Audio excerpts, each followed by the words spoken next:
Pertanyaan berikutnya. Sekarang kita ambil pertanyaan dari para hadirin hadirat. Ustaz, bolehkah tadarus Al-Quran bersama-sama di masjid pada bulan Ramadan dari sehabis tarawih?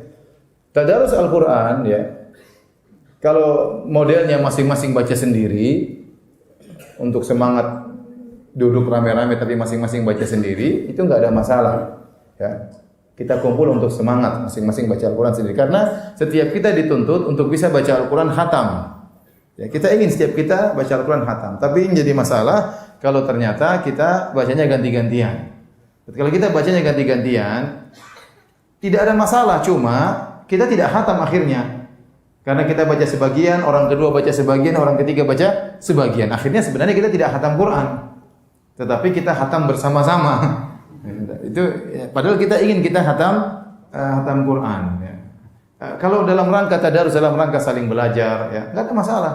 Saling belajar. Ada yang diantara orang-orang tersebut pandai tajwid sehingga kamu baca sekarang 5 ayat pertama, oh ada yang salahnya gini, kamu lanjut 5 ayat kedua, kalau salah ditegur, kamu lanjut 5 ayat ketiga. Ini enggak ada masalah, namanya belajar. Ini belajar. Tapi kita di bulan Ramadan kita dituntut untuk banyak baca Quran. Sesekali kita bikin tadarus dalam rangka untuk belajar, enggak ada masalah. Tapi kalau tiap malam kemudian bacanya muter tadi, akhirnya kita tidak dikatakan apa? Khatam. Ya. Padahal kita dituntut untuk bisa khatam Quran. Ya. Maka saya tidak anjurkan karena kita ingin bahwasanya setiap orang khatam Al-Quran. Kemudian saya ingatkan kepada ibu-ibu yang juga suka tadarus, ya. Ibu-ibu sebaiknya baca Quran di rumah, tidak perlu kumpul-kumpul. Ya. Sebaiknya baca Quran di rumah, tidak perlu kumpul-kumpul. Ya. Apalagi kumpul-kumpul tadarusan pakai mikrofon. Nah ini kadang-kadang didengar oleh tetangga, didengar oleh banyak orang. Ini ada beberapa hal yang saya kurang setuju. Pertama, ini membuka pintu riya. Ya. Ibu kemudian pas bagian dia, kemudian dia baca dengan sebaik-baiknya, ya, karena dia tahu orang satu kampung dengar, ya. Ini buka pintu riya.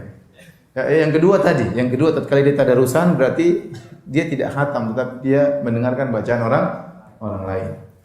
Yang ketiga, khawatir mengganggu orang, ya. Mengganggu orang, sudah malam, orang mau tidur, orang mau istirahat. Mungkin dia ingin tidur cepat supaya bisa bangun malam, sholat malam lagi. Kita nggak tahu, masing-masing orang punya keperluan berbeda-beda.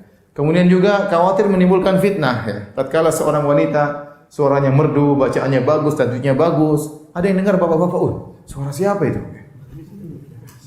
Mungkin pertanyaan pertama, istri siapa itu? Ini masih mending pertanyaan tersebut. Pertanyaan kedua, gadis apa janda itu? Repot. Ya. Jadi saya tidak menganjurkan ya dengan hal-hal tadi yang saya katakan. Tapi misalnya kumpul-kumpul di rumah ibu-ibu kemudian tadarusan, ada yang bimbing, itu enggak ada masalah untuk perbaiki apa? Tajwid, enggak ada masalah.